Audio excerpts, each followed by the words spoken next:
You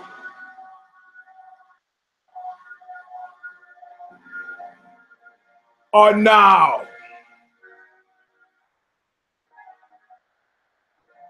about to witness the awesome,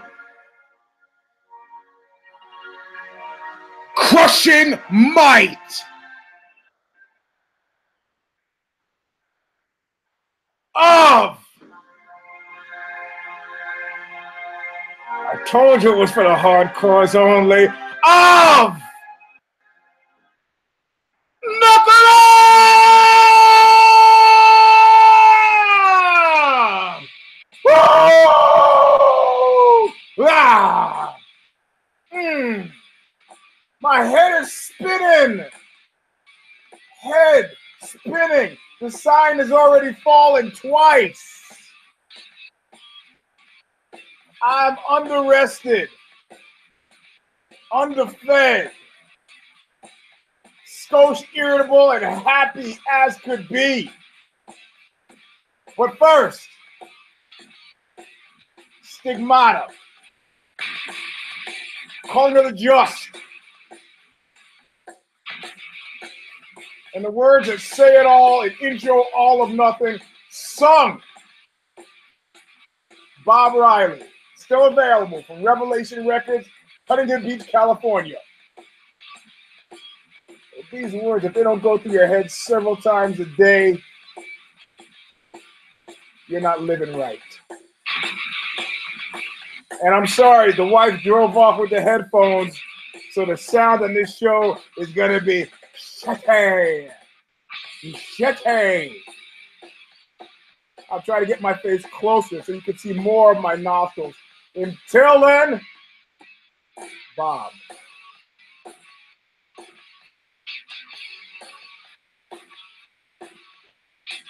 I'm on my way back to nowhere.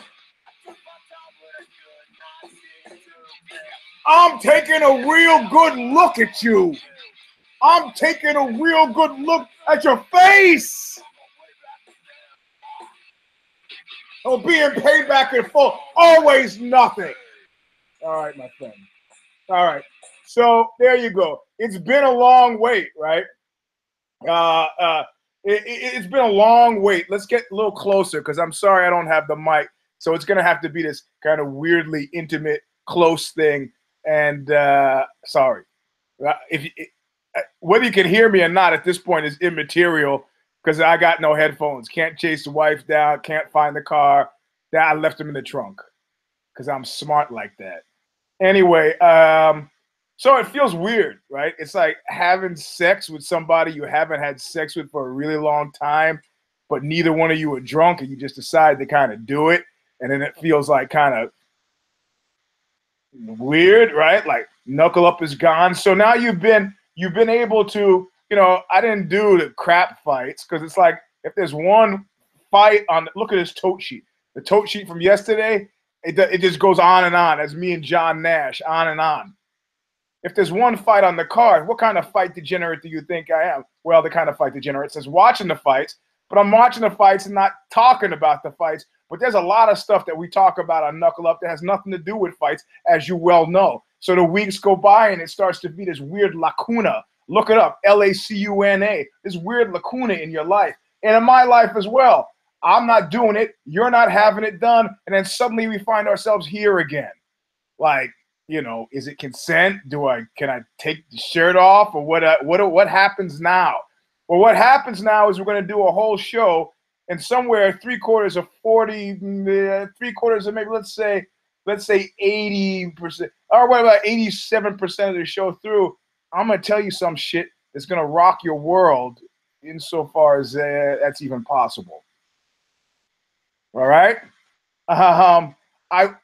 As you well know, I would make the world's worst spy. I don't keep secrets well, which makes me the world's greatest spy because everybody assumes I'm a blabbermouth and I'm telling it all, but I haven't been telling it all. And I've been keeping my mouth shut. And insofar as possible, unless you're going to come and invite me to live with you, I will tell you all I can right now at the end at 87% of this show without making myself unemployable. How about that? How about that? So right now on the UFC, you have my promise at the top of the hour. I see some stragglers will come in and hear what the announcement is. I've been hinting, I've been talking, hinting and talking. And, you know, like Hitler said, we got 3 types of secrets. How about that being the first quiz? Before the show's over, tweet me what those 3 types of secrets are. You don't have the Twitter. It's at Eugene S. Robinson. Where I told you it's for the hardcores only. I shouldn't have to remind you. I'm sorry. I'm a little bit irritable. I don't know if you've noticed, but since the last time I did the show, I don't know if you can see it in my face. I've dropped. I was 227 on the last show. I am now 212. I got no sympathy at all for these guys who have a hard time making weight. You know what you do? You stop eating and you start running. Appetite suppressants also help too. At least I think that's what those pills are with the lightning bolts on them. You know, I mean, in order to avoid detection, I tend to just throw all my pills in one bag. So it would take a pretty sophisticated police crime lab or somebody with a physician's desk reference to look up, well, what's this pill? What's this pill? What's this pill? They're vitamins. They're all vitamins, including that pill with a lightning bolt on it. I wonder what this one does. Yeah, well, 212, baby. Why? Because I'm going to the Worlds. But you don't care about that. None of us care about that. We actually care about UFC 218. And I have to say, 1, 2, 3,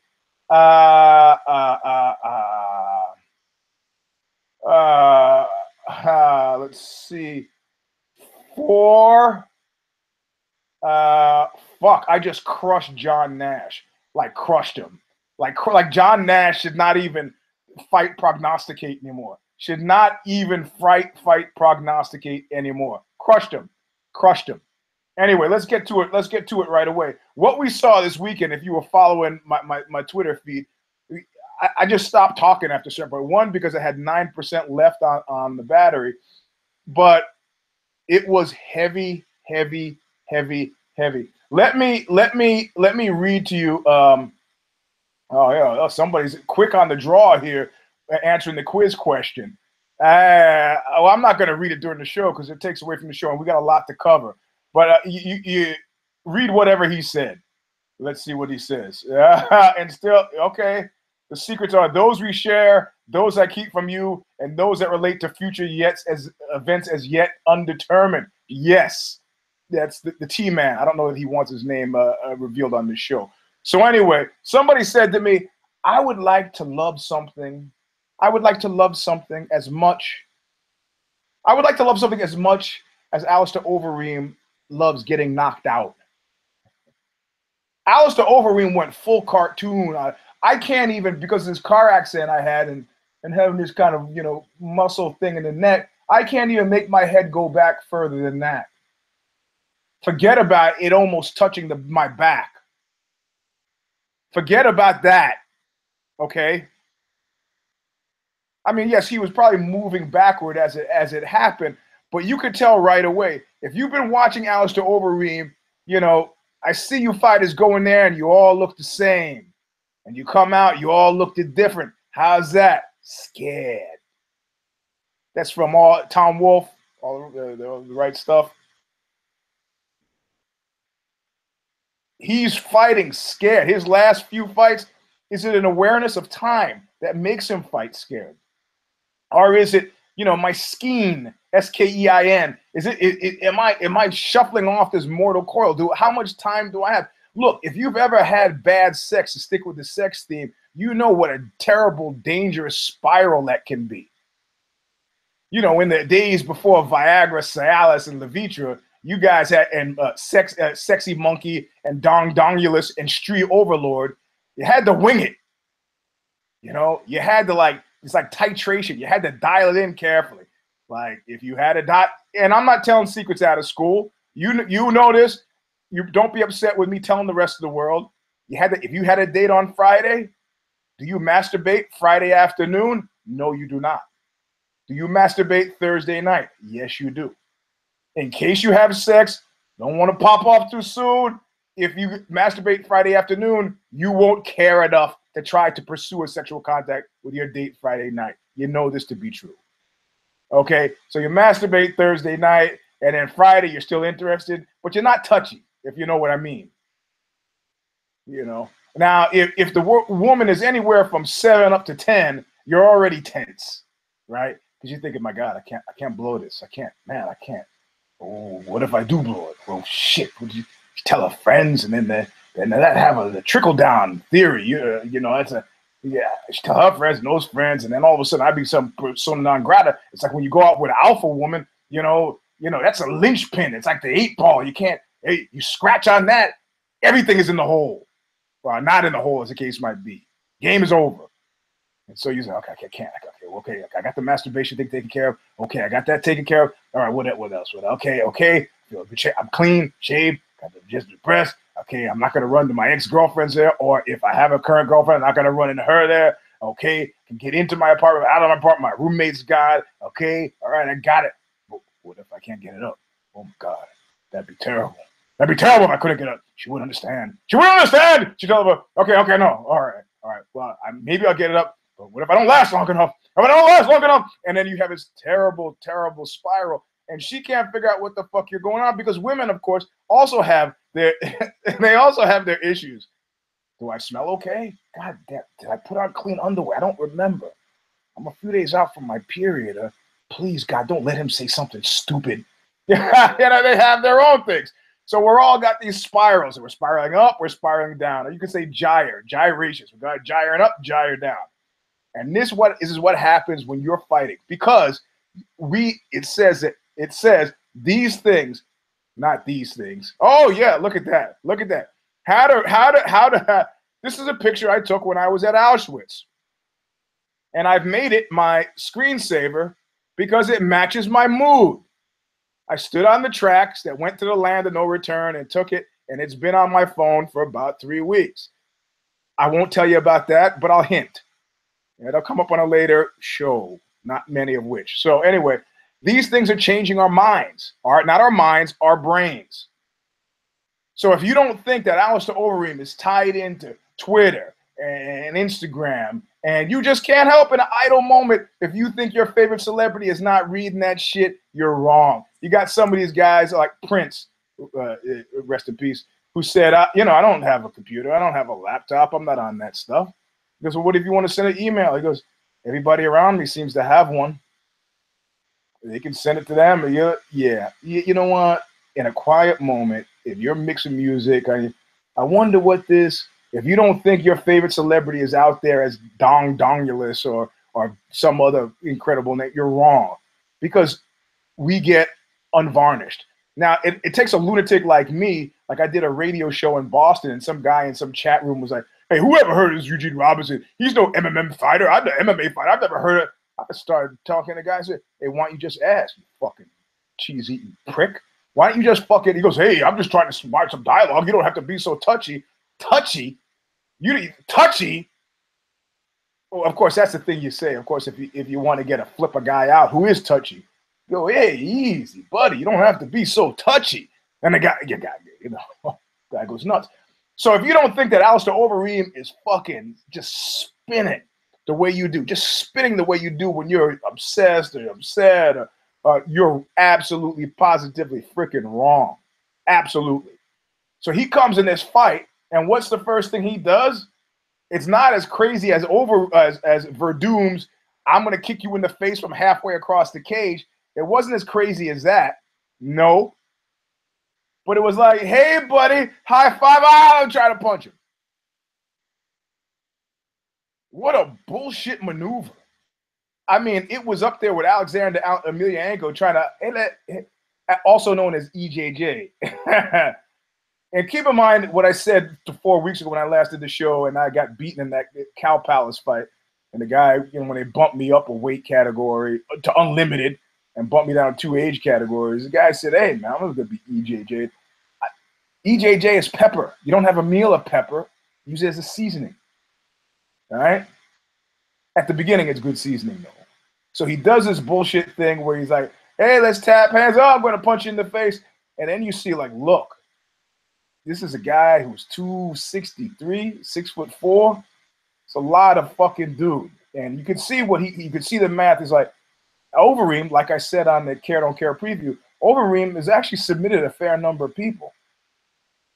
Nobody has seen Ngannou. If he's smart, he's working on his ground stuff. Nobody's seen him on the ground. Apparently, the guy's got boxing skills non-pariah. So what does he do? One of my theories gets exploded right away. They call it kickboxing. They call it Thai boxing. But those guys are not fucking lasting a minute with a boxer. The most dangerous things about Muay Thai are the elbows, right? Which you can't use in boxing. You can use them in MMA, but how many people practice them because you can't do them? If you want a boxer, look, it's a very specific skill set that Overeem has, but he's not even call him a Thai boxer, whatever you want to call him. But he's not lasting around with a legitimate boxer, which is why he is where he is. And that's the way he wanted. A night in the box. So he does a bullshit maneuver. It doesn't work. Tries to bully the guy up against him. Do you understand what it's like to be a guy like Ngannou who finally got some decent hair on his head? That Bo Derek shit he had wasn't working for me. Yeah, I dyed my hair like that once, so I have an affinity. I was going to dye it white and then couldn't afford it, so just stopped there. Women would stop me in the airport. Are you from the Seychelles Islands? I was like trying to play the angle. Are you from the Seychelles Islands? I returned. She goes, no, I just saw you and your girlfriend there. You loved each other so much. It reminds me of the love I have for my man. Yeah, okay, I get that shit. Don't want to hear your love story. I thought this was going to be an angle for me. Anyway, so he's got decent hair. So, you try to, how are you going to scare somebody for whom what they need, what they would have to go back to is much scarier?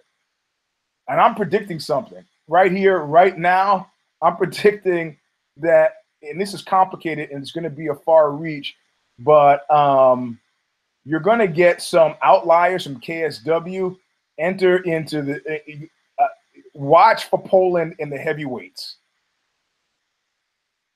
One, you can make a fucking great living on KSW in Poland, never leaving Poland. But the piss party has made it difficult for people to do other things. So, like if you're an A-lister at KSW in Poland, you'll stay in Poland. If you're in the one top 5 KSW, you're probably making enough money so you can keep your ass out of the factory. If you're 5 to 10, you're going to have to seek opportunities elsewhere because you're not other places because you can't train and work at the same time.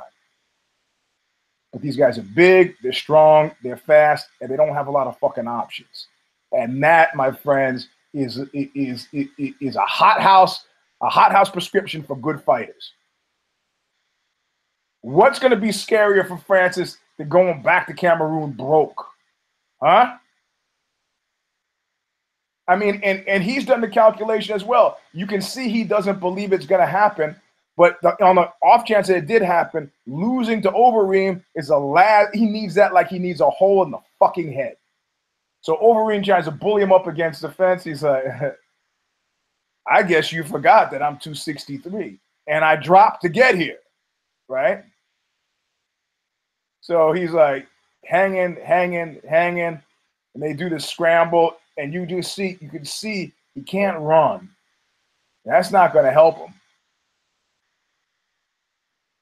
And in that combo flurry, his head gets snapped back, and before Miragliotta can get in, the guy gets a hammer fist to the face, toes in there. You know it was fucking bad when. That's why. Why do you think they let Ngannou go on with the speech and he's thinking this and he's thinking that? Why do you think they let him go on that long? Why?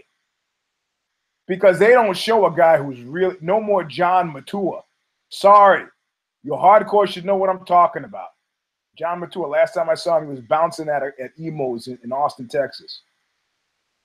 They don't like showing that. They think it's bad for business. As is Eddie Alvarez get up there and said, I know what you guys want. You guys want the most violent fight? It's like, Eddie, don't tell us what we want. That's not what we want. We want gameness. That's got nothing to do with violence.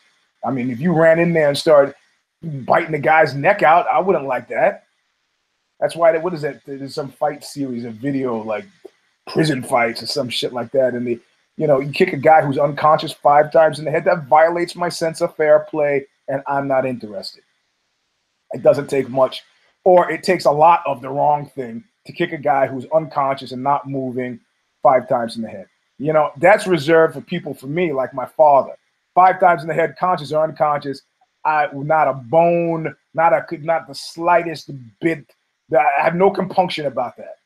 I'd sign a document like 50 Cent said, and I know one of you said, I hate it when you quote hip-hop lyrics, whatever. The DA can play his motherfucking tape in court. I said I wasn't going to say motherfucker anymore. Can play his fucking tape in court. I'm going to stomp your head 5 times unconscious. But there's that's a rarefied air. There are not that many people I feel that way about. Opposite of love is not hate. It is disinterest. So I guess I'm a little bit outside that disinterest if I'm going to kick you 5 times in the head. Then he knocks him out. Dude, they don't show dude. The dude toes are curled. But the great part is I was in the wine bar, and so I could hear it, and Joe Rogan's going on, oh, look at him. Look at him. Oh, look at him. Look at him. Look at him. Look at him. Oh, it's like, Joe, they're not showing him on camera because they want to ixnay on the ukle, right? We don't want people to focus on how fucked up Overeem is. And they got him to his feet right there. He's like, yeah, but no, dude's done. When we said they're more terrifying places to be than the Lost Battalion, I don't. Maybe if you miss this on If I Did It or If the Shoes Fit, they're more terrifying places to be than it's the event horizon. It's like that moment when you're underwater and you think you can make the surface, and before you get the surface, you look up, you do the calculation and realize, I'm not going to make it. I got to draw another breath, and I'm still 20 yards from the surface. Dead. That's the event horizon. And Overeem is there. Ask Diana Ross. Tell me where the road turns. And Stipe, people say, oh, Stipe's sitting around. Stipe's got bigger fish to fry, specifically. Because if you haven't seen how this stuff is lining up, you don't know what's going on. His English is not great, but dude from Cameroon is probably happy with a lot less than Stipe. I'm holding out. I deserve better. Oh, really? Mr. Full-Time Fireman, you deserve better? You think the bald one wants that kind of talk? You think the bald one listens to that kind of talk? You think the bald one counts as that kind of talk? Or more specifically,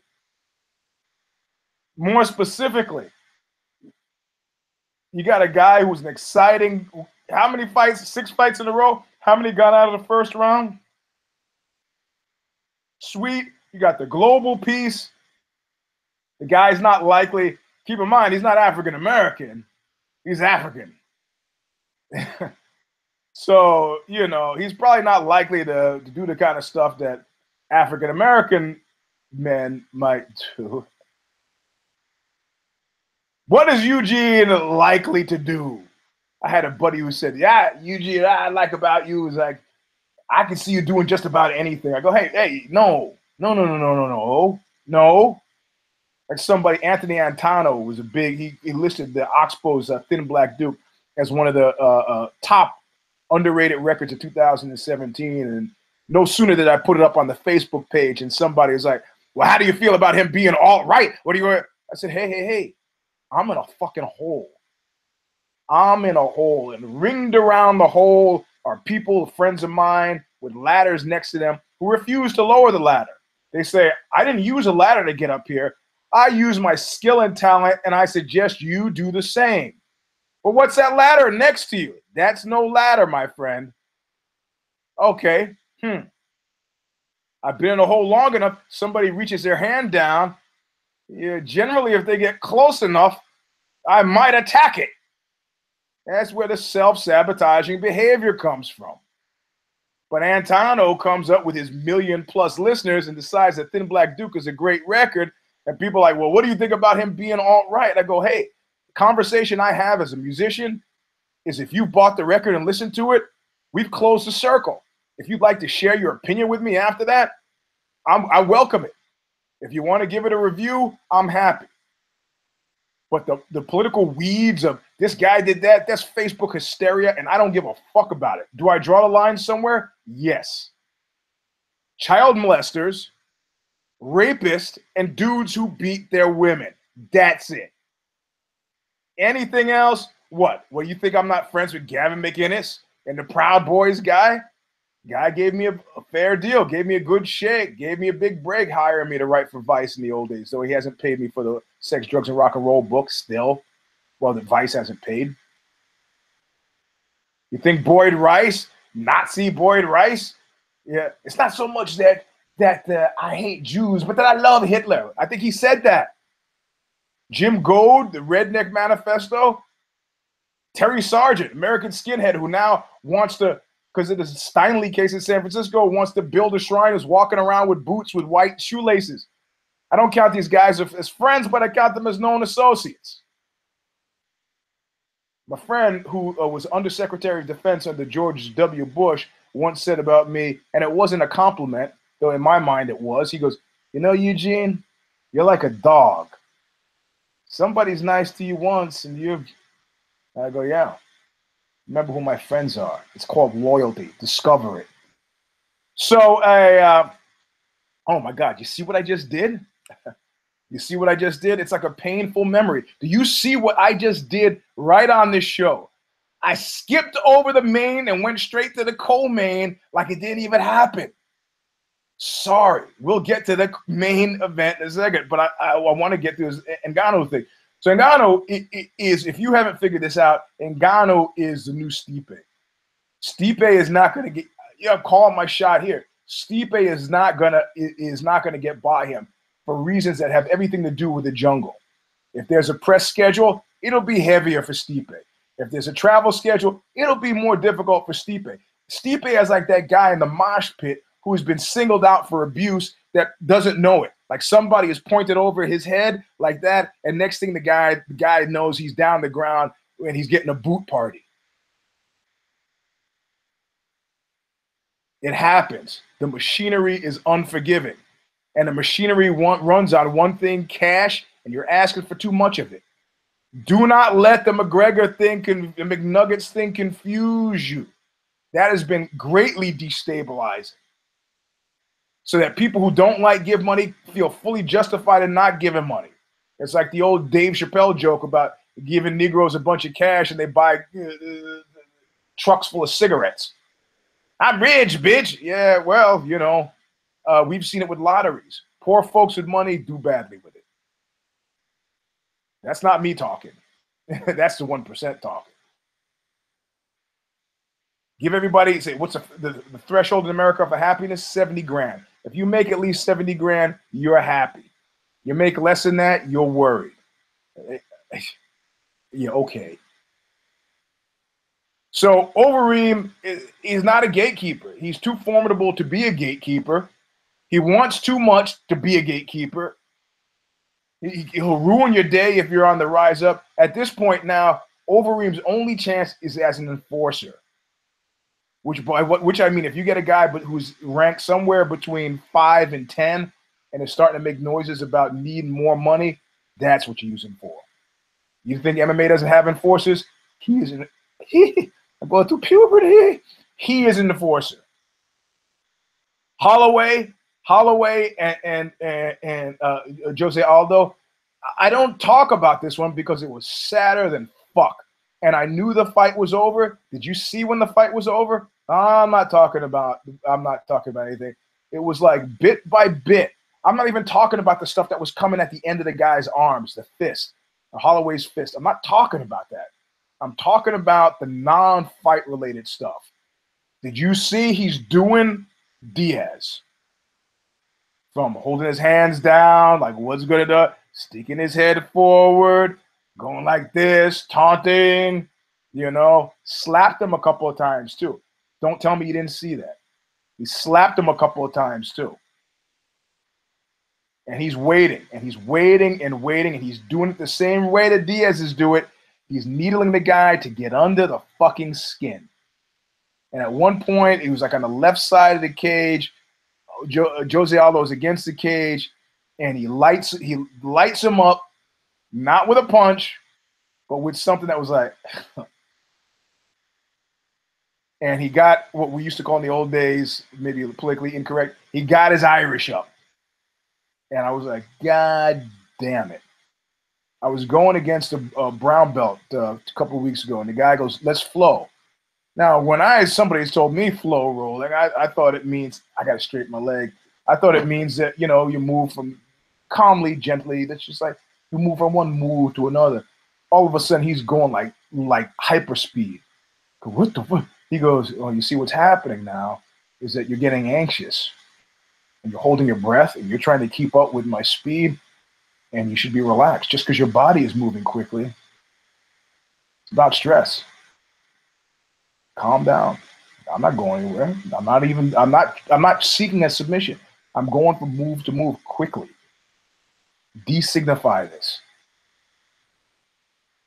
Like when I used to work out in that mafia gym, and guys would stand there, you're doing dumbbell inclines, and guys would stand in front of you and start cracking jokes. What are you going to do? Calm on, go fuck yourself. You know you're not going to do that. You're either going to laugh and drop the weights, fuck up your routine, or you concentrate and you block them out. I'm not going to tell Jose Aldo, the guy who's been fighting forever, but at 31, you can see his blunted affect exterior always when you get cats like that, it conceals. My old bass player, Ron Issa in Whipping Boy, was like that. I said, man, Ron's the calmest guy at all. He flipped out on me once. I was like, he's super stressed. That's the calm exterior. He goes, the reason why Ron wouldn't carry a gun, he goes, because if I pull out the gun, people are going to start flipping out, freaking out, and they're going to freak out so badly that I got to shoot him to calm them down. So he's like a guy like me, I'm not, you know, it's like that Tom Waits song, Going Out West. I don't lose my head in a high-speed chase. I get preternaturally calm. Like I told you, if you've ever been in the middle of a riot, I've been in the middle of a few riots. I never get pegged or beaten by the cops or pulled out or attacked by anybody because I am so calm that you would imagine that I wasn't even there. And the reality of it is, it's because I'm a what is it? They talked about people, they had a whole show on people who are God, I can't remember the word. Fucking uber pessimist.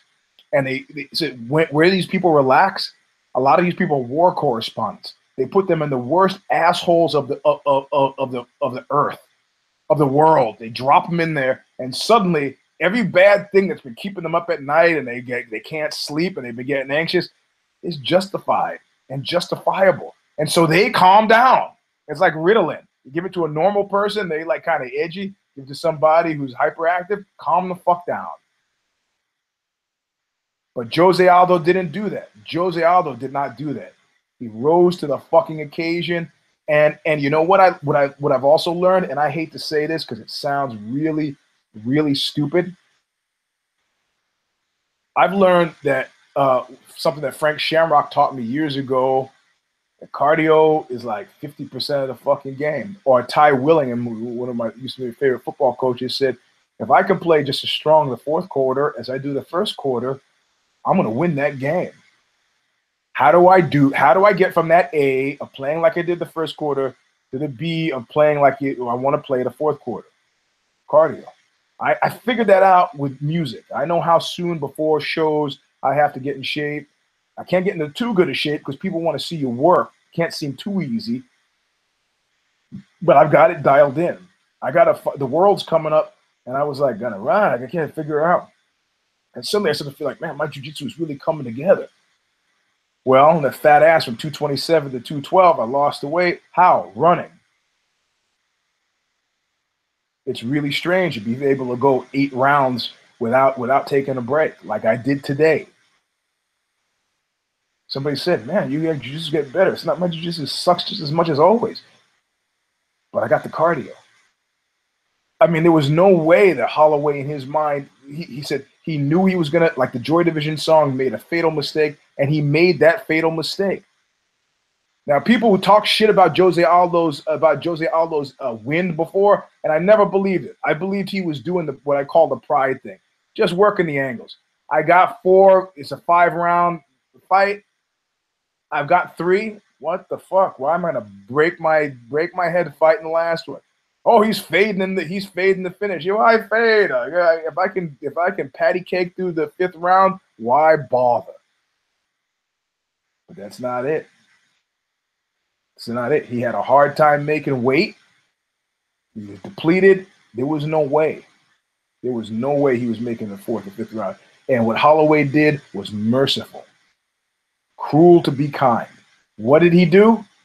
I'm not leaving any scintilla of doubt about what you need to do next, Event Horizon. Because you know right now, today, Jose Aldo is not sitting around thinking, well, if I just could, you know, I'm a champion. My waist is made for that belt. He's not thinking that. And nobody in this camp is thinking that.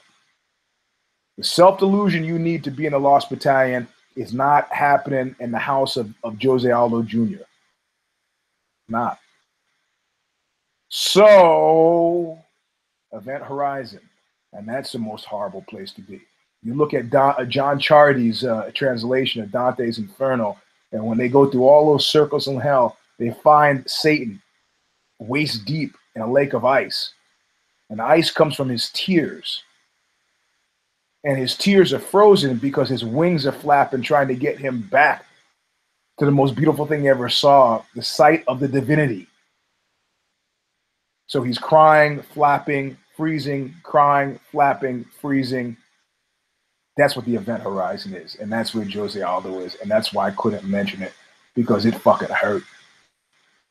I don't give a shit whether you know the guy or you don't know the guy. Whether you're a fan or you're not a fan. That's some crucial fucking shit at 31. At 31.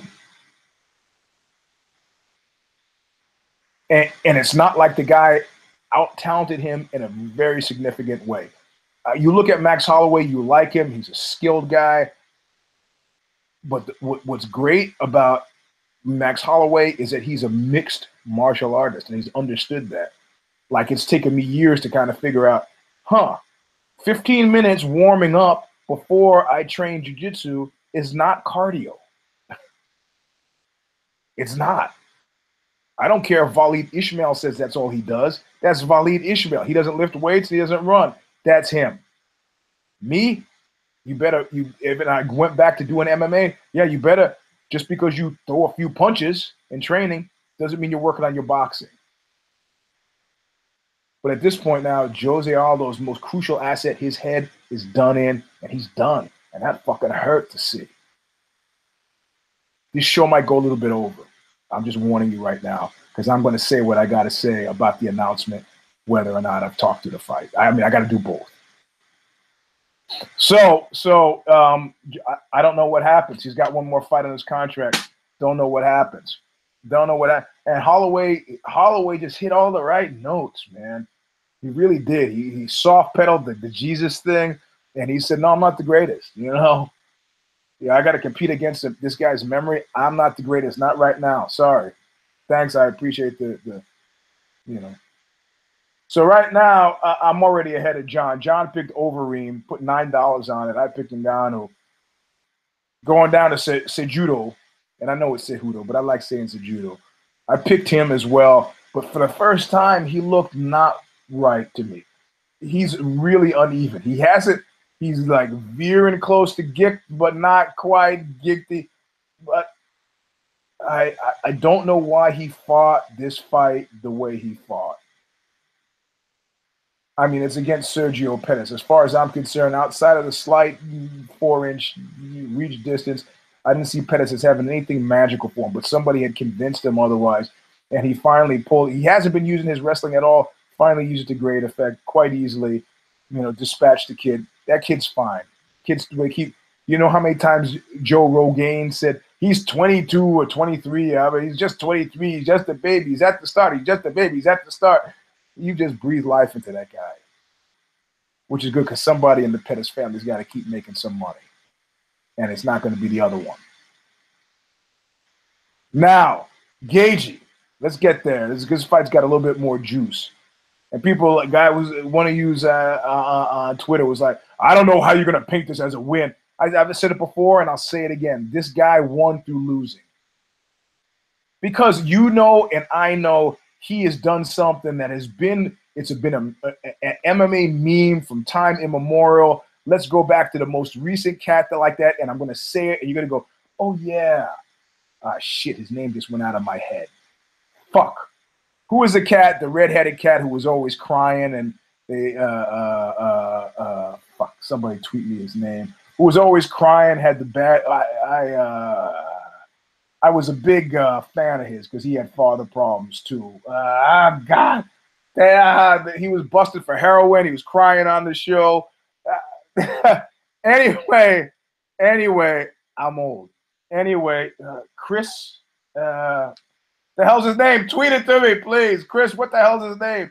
You know, the one who was getting busted for opioids? Okay. Well, it'll come to one of you before it comes to me. So he's in the tradition of that guy. Tattooed, reddish hair, short hair, retired at this point, Ultimate Fighter, had family problems, was always getting busted for opiates. He was, you knew, or Babalu Sobral, who came into that fight.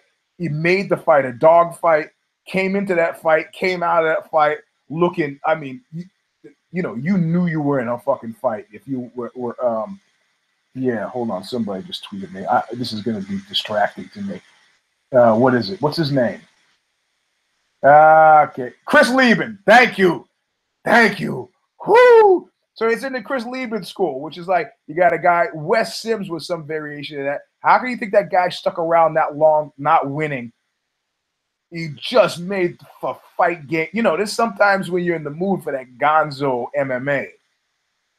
And when you watch some guy who's kind of one of these technical perfectionists and you're just like, you know, you're talking to the bartender, hey, buddy, yeah?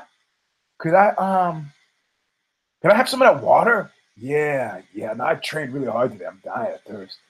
Yeah, you're going to think you want some? Yeah, let me just, actually give me a couple waters. Give me a couple waters now. That's what you do to the technical perfectionist guys. You know, that's what you do to them. These guys, these dogfight, drag them down to dirt. This is like, what is that movie with Charles Bronson? Hard Times type fighters. We love them. We've loved them. We've loved them forever. Diego Sanchez is kind of a variation of that. Well, he's crazy, so it's different. Very nice for him to get beaten by a developmentally disabled kid. I thought that was a joke, but why did they do a make a dream thing for me?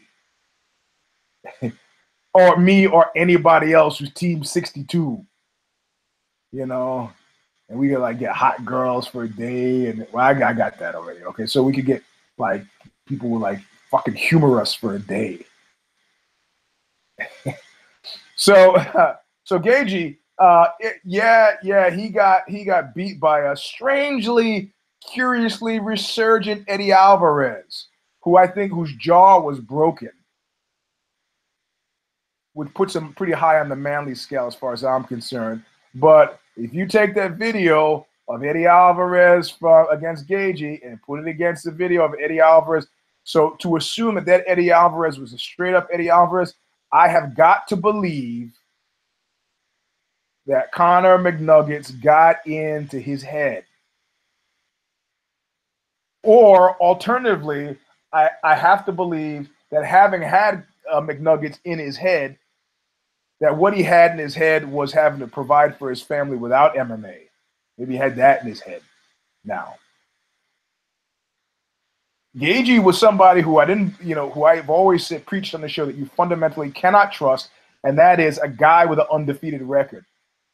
Every single case that I've been exposed to with this guy, undefeated record, like I want to say, like Hagen said about Julio Cesar Chavez, yeah, I don't know who he fought. Maybe he's fought some Tijuana cab drivers. Of course, Julio Cesar Chavez beat the fuck out of Hagen after that. So Hagen had to retract it and say, I guess those were pretty tough cab drivers. He could have put him away way earlier, held him up, and beat his ass for, what, 12 or 15 rounds, something like that. Gaethje is not harmed at all by this loss because he loses so beautifully. Oh, he's got one under his record to a resurgent Eddie Alvarez. Eddie Alvarez looked great, and that was one of the fights of the night. Both of those guys come out of it with a renewed shine. They're looking to rebuild the franchise, and they look to build it block by block. There's the mortar between the blocks, and there are the blocks themselves. If you got a good block but weak mortar, you don't have a good wall. I'm getting lost here with the masonry stuff. Okay, and so we both picked Gaethje, and we both lost. So I'm looking at John's picks, and we both picked Karate Hottie. You know, if you follow my Twitter feed, I had questions. Very specifically, questions about the level of back acne, colloquially called back knee. I have questions about the overall musculature. I have questions about the only tried and true measure that I've ever been able to apply to people with performance-enhancing drugs: no refractory period, combined with aggression. I've seen it. I know it. I can smell it. And somebody brought up, yeah, she was the one that they were making fun of in the Ultimate Fighter house. And I guess we're not really going to get to the Ultimate Fighter TV show because I didn't give a fuck about that anyway. I did want to have a shout out for Gaston Bolanos and the Bellator fight. Julie Budd was on it. He beat the fuck out of this guy. It was a great knockout. It was spinning elbow knockout. Knocked the guy over in the shape of a C. The guy just fell over on his head like part of the way through a somersault and just hung there like the letter C. So good on Gaston Bolanos. Kind of a friend of Knuckle Up, kind of an associate, was on Ozzy. His buddy of mine, Matt Webster, did a piece on him. So pick Michelle Karate Hottie Washington against Tisha Torres. Tisha Torres won it, deserved to win it, but I got no proof. Somebody's putting up, oh, she's been tested. Doesn't mean anything. Don't tell me. I picked Paul Felder over Charles Oliveira. Paul Felder beat the fuck out of he did it Frankie Edgar style. And this is what I'm wondering about a Holloway. How you got to deal with the wrestler who just essentially goes old school, Tito Ortiz's him in the corner and rains down the elbows like Felder did. The most manly thing Felder did was avoid that submission. I gotta tell you, I'd attack. Fuck that shit. Of course, I picked the other Oliveira, who lost to Yancey. I don't know why I didn't pick Yancey. I just didn't feel it, and that fight went back and forth. Don't feel bad. I don't feel bad making a good pick for a good fight. It was a good pick. It was a good pick on Oliveira. It was a good pick. Good pick. Good fight. Don't give a shit, even though it didn't work out. Could have gone either way. I picked Herrig. Yeah, the coarseness with the fingers and the thing, and then I picked Justin Willis. I told you to watch out for him. He's a friend of Knuckle Up. The guy I used to train with, knocked this dude out in about 45 seconds.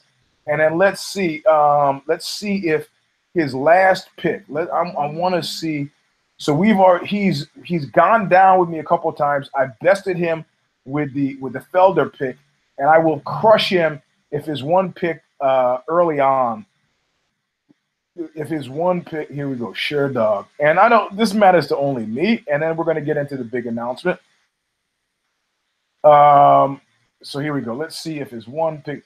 He picked somebody named Hanchuk.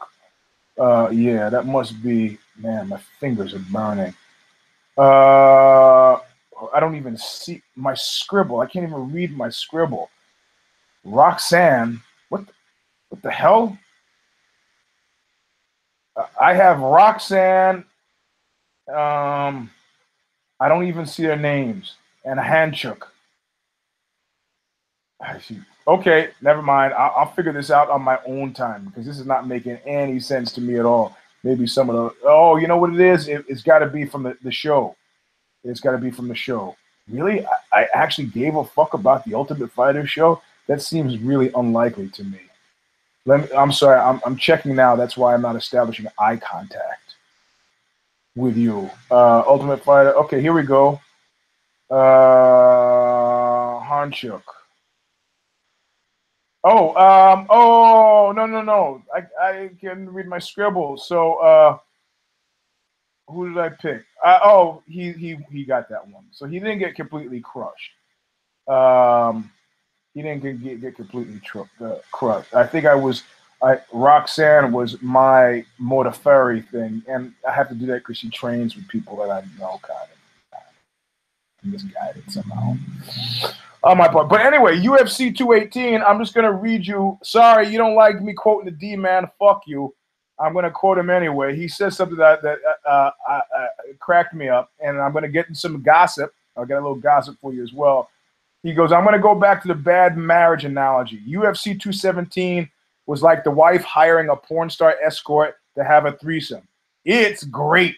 Seems like all the problems are fixed and it's smooth sailing from here on out.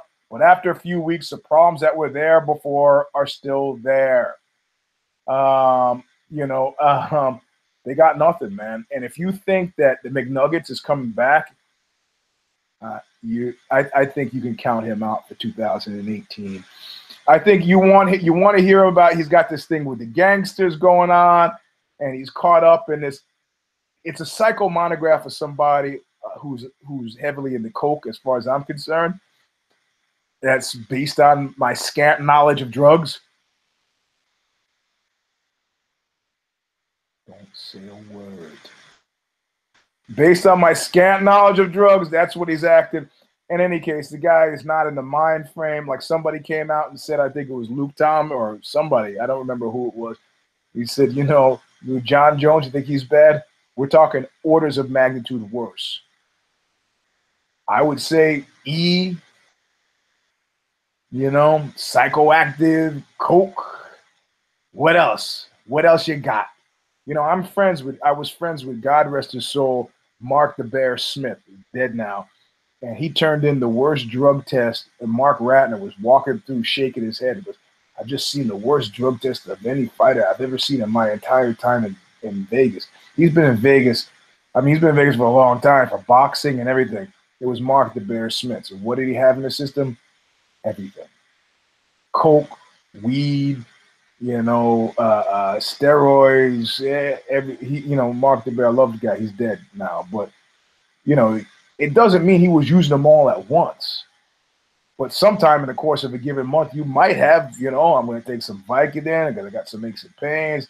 I've been taking speed and crystal meth to maybe lose some weight, impinge on my appetite, to get through my day. Can't sleep when I get home because of the meth. So I'll smoke some weed, but then I need the painkiller. You can see how things easily get out of control. But MMA needs a plan. They can't build a plan on a guy who's dancing on a table in Ibiza with a full-size cardboard cutout of his face on his face. Can't do it. It's $1 billion company. Can't do it on that guy. So they're slowly but surely rehabilitating. If you don't think they're going to rehabilitate the Johnny Boney Joni thing, you're absolutely wrong about that. The bad news is Johnny Boney Joni still running with the mini mart guys. Why? How lonely would you have to be for those to be your chosen crew? I guess he likes him, man. I guess he likes him. And now when I see Greg Jackson on the side, he was on a case. I was like, the fucking guy, the whole team is like, oh yeah, Greg Jackson. Hey, didn't you used to be Greg Jackson? Anyway, so it was a great night. It was a great night of fights. Bellator was great in terms of. I just watched Bolano, and Julie Budd. I didn't watch the others, but I think they're making a game play. If you got nothing to do on it is an acceptable alternative. I would rather watch that than some of these fight nights that I've seen. We got on the 30th. I think I'm getting back from New York right on the day of that fight, so I have to go right to the fight from the airport. So that'll be good. But listen, I want to tell you guys something. And if you stayed in this long, you somewhat give a fuck. All right. I've done close to 500 of these shows. close to 500 knuckle ups. I've been doing this show. I've been doing a knuckle up in some form or another. It used to be purely audio back when it was part of combatmusicradio.com, and Scott Kelly from Neurosis had started it. And he interviewed me on a show, and then he said, do your own show. And so let's go back a bit. Let's say I've been doing this show since 2007. All right. The server went down on Combat Music Radio. They couldn't get it up, and everybody just kind of shrugged and it was like, fuck it. We're not making any money on doing this. And I mean, it was just that simple. The server went down, and the systems guy didn't have enough time, and nobody else could figure it out. It was just that simple. Kid Nate, who apparently was lurking on my Facebook friends, read it and said, why don't you do it on Bloody Elbow? And I said, cool. Now, in this time, we're talking 10 years. A lot of stuff has happened that you haven't been exposed to. A lot. A lot. Like, I was married, I'm divorced. I moved a couple of times, unemployed. I don't know if you even know this. I was sourcing spots that I could live like under bridges and behind businesses in crates, because I expected that I would get raped so badly in a divorce that I'd have nothing. Like, I could shower in the gym, I could live in, I was trying to pick up a van so I could live out of the van, but I had a spot by Toys R Us in Redwood City. There's a sluice gate underneath the highway. I've been there.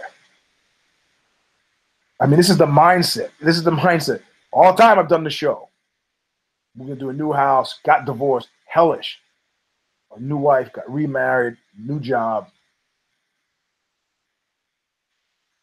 I've been talking about dark forces at work to try to keep me from doing this show, but there's not even dark forces. It's sensible business forces. I'm in media. I'm working for the competition. I could make the claim that if the show was going gangbusters, that it was helping, and the show is doing well. Well, what's an undefinable, irreducible measure? Irreducible measure that would keep me from getting fired and keep me employable would be a nomination as MMA Journalist of the Year. This wasn't an ego-driven thing. This was a thing to keep me. I'm in meetings with executives who want to tear me apart, and I finally had to say, "Are you telling me that what you want is a show that I do in my underwear or behind the wheel of my car, wherein I talk about Nazis, gangbangs, and fistfights?" And that kind of slowed the roll. But more importantly, I start to think, I started to feel like a sucker. Because you and I know that we're not really, it's like the thing about the guy who goes in to shoot the bear and keeps getting raped by the bear, and the fourth time he goes in, the bear just goes, look, you're not here for the hunting, right? We're not here for MMA alone. MMA is a cognate for us, the hardcores. Those other people, they have already left. Just us now. It is a measure by which we, cast auguries about how our lives work in the real life. Honor, loyalty, dedication, luck, subterfuge, back channel, enemies, friends, associates. Perceptions, lack of awareness about the future, all of those. So, and I know this is number 252. Show number 251, I said if I hadn't been nominated, I was going to set myself fucking aflame. I don't think anybody has any doubts about my willingness to burn myself to death for ill-defined reasons. but I got kids, and I got a new wife, and I got some heavy people who depend on me. So I go, okay, I'm not going to burn myself to death, but I'm going to burn myself to make a point. And I go, you know, I'm really way too handsome to entertain that. But I'm crazy, so I got to make a point. And I said, okay, look. This is the deal. If you stuck here this long, you enjoy the show. Only about 67% of this show is about MMA. I could have spent the whole show like Dr. Gene Scott talking about the theological connection between Spider-Man and Jesus Christ, because it frames our existence. In the same way that this show feels weird because it hasn't happened for 3 weeks, it frames our existence in a way you feel weird, I feel weird. I feel better when I do the show. And I've read your emails, and I've read your tweets and the Twitter and all that shit that's been coming through. You know, even the haters have expressed a backhanded desire for this to continue. You see where this is going. So the duck blind that I was trying to hide behind with MMA Journalist of the Year, can't do that anymore. So Knuckle Up has got to go. It's got to go. I can't fight that war. I got to eat. Can't live under a bridge. However, I'm going into business for myself. That's slightly different. If I choose to drive Uber or Lyft on the weekends, I'm not providing, it's just not competitive. It means I don't make enough money, and I got to do something to supplement it. Got to eat. Got to eat. Not contributing to the competition, not doing that. Got to eat. If I paint houses, move furniture, things I was adept at doing, not doing, I got to eat. So I think I have it set up, and I think I've structured it correctly. We're going to do show number 251 after the next big fight, which is Cyborg and Holmes, which it just kind of snuck in there under the wire. I guess the deal worked out contract-wise. There will be no flames. I will have guests on. Well, that's a hope. You know, people get kind of edgy about coming to a place where they have open gunfights in the streets, but I'm trying to get some guests on. The last show, the last picture show. And then Knuckle Up dies. I don't need the MMA Journalist of the Year thing, because the show is dead.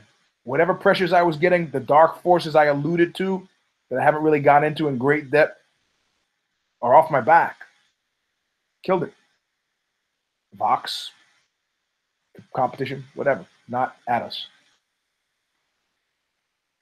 However, some of you have seen my comments appear. 4 or 5 of you have been savvy enough to understand what's going on. Like the phoenix rising from the ashes, the Eugene Robinson show stomper will be reborn. It'll be a Patreon page.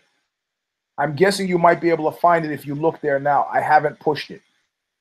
You know how tech pathetic I am. I think I have it all right now. The Eugene S. Robinson show stomper.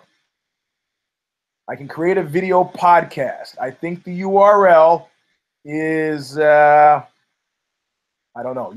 I think you can join now to create the community. Just go to Patreon and look up the Eugene S. Robinson show stomper. So this way, I don't have to worry about living under bridges. I don't have to create the subterfuge of setting myself aflame. I don't have to worry about monetization. I don't have to keep the language clean. I can talk about everything. You go, Eugene, but we're going to lose our favorite.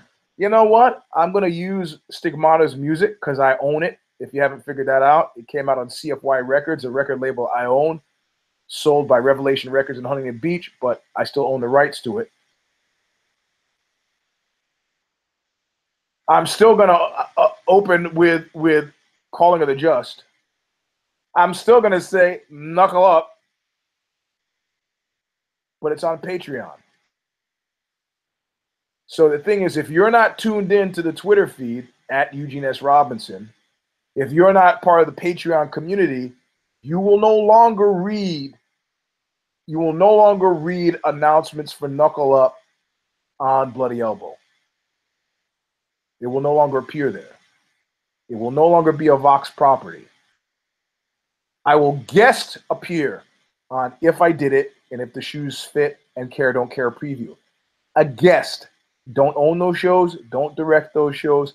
I'm a guest, like I've been a guest on NPR, like I've been a guest on, look, I'll go into detail. If you want greater detail, direct mail me through Twitter. I know I'm still being pretty elliptical about what's going on, but it's got to happen. So I'm not fucking around with you. You know, I'm not going to burn myself part or a whole little. I'm too handsome for that. Too handsome for that. But we're going to go back. 2018, a show a week.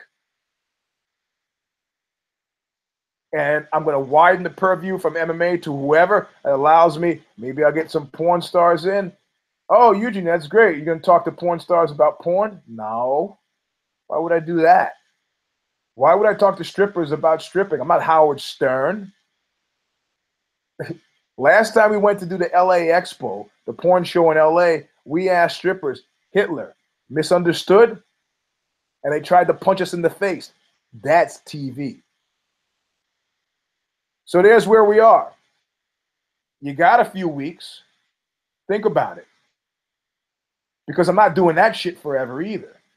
If the response to the Patreon page is underwhelming, then the Eugene Robinson Show Stomper will die in 2018. Like somebody once said about me in the alt-right, oh man, Anthony Antano, he's a big fan of your music. Does that bother you? I go, is Anthony Antano a child rapist or molester? No. Is he a rapist? No. Does he beat his wife? Not as far as I know. I don't give a fuck about his political sympathies. Do this to make a connection. If a connection is not being made, I don't need to do it.